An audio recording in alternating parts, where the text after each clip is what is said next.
мен уже отыранда уже қорқым жоқ. Мен anladım не үшін bizi қападылар. Onu hepsini ақылман geçirdim. Biz yaramay bir şey yapmadık. Biz vatanımız için yaptık. Мунире Халилова – самая молодая участница известного в истории крымско-татарского национального движения Ташкентского процесса. В 1968 году 23-летняя Мунире оказалась в застенках КГБ и провела в заключении 10 месяцев. К национальному движению она присоединилась еще в 60-е годы.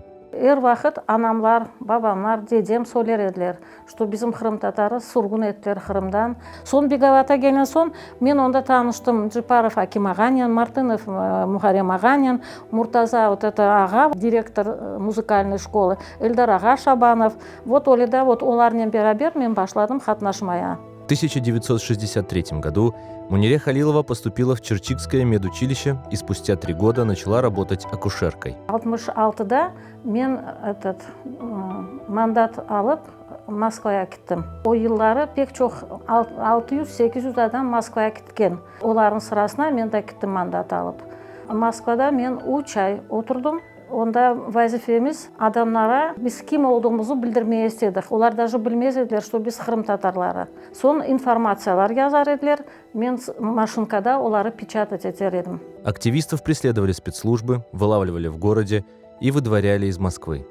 Бір күн облава олып, әпсімізі чоқ адам қайтардылар Ташкентте. Біз кім oldu, yoldan бірді да қайтып, Москваға келіп, мен іштен отпуск алып кеттім едім. Сон бір ай ерне мен онда 3 ай олдым. Бір күн 68 сенеде уже іште едім. Мені келділер, чағырдылар, сені главврача чағырылар, сен онда барачам. Я говорю, яқшы.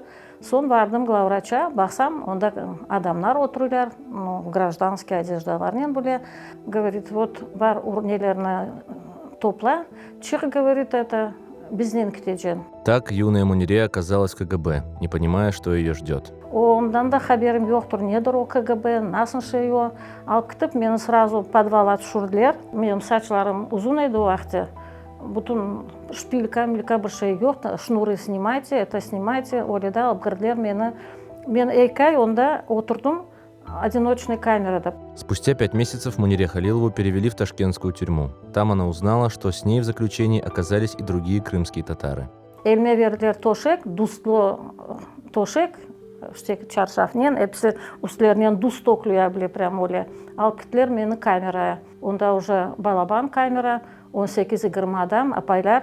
Сон мен сачларым ұзын еді, мен олай қорқар едім, это самый. Ау екінші қатына отырып, ере түшмеде қорқар едім, пітлейджем деп еді. Потому что пітлі сойларын да кетіреділер, онда тұрлы-тұрлы нелер, кім қырсыз, кім олай, кім біледі, тұрлы-тұрлы адамдар нетереділер.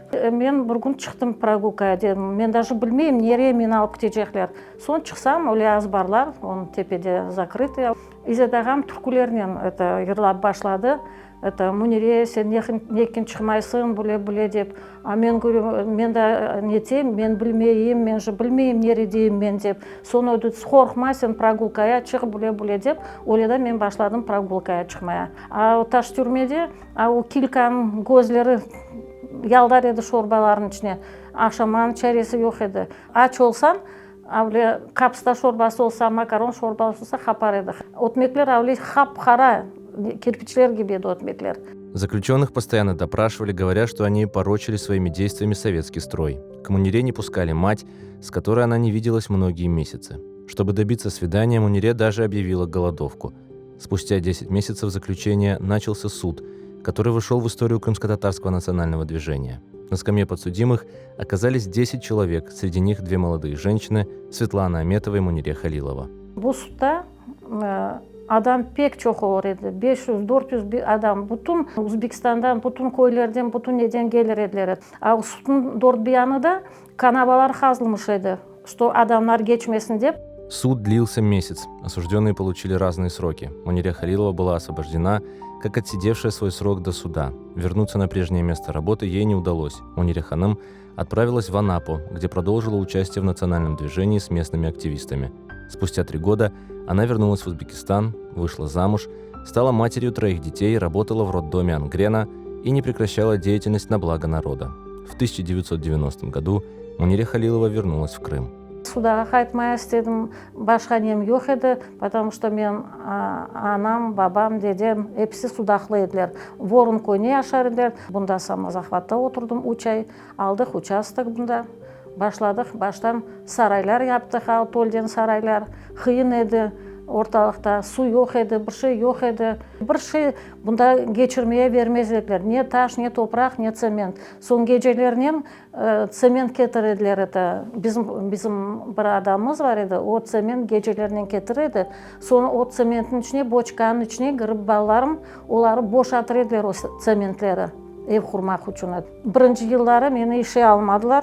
Ише оле керек еді, акушеркалар оле востребованы еділер. Мен главврачаларым гене алмай, главврачаларым гене алмай. Мен дейм керек же сизе акушеркалар? Жоқ, гад керекмей.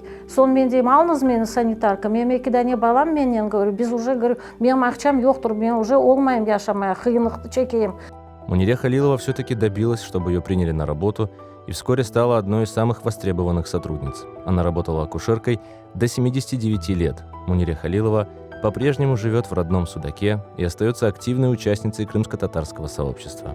Ее история – это пример мужества и преданности своему народу. Аллаға çok şükür, Өзбекстанымызда яшайық. Пек қуаныйм, что біз қайтып келдік, яшайық.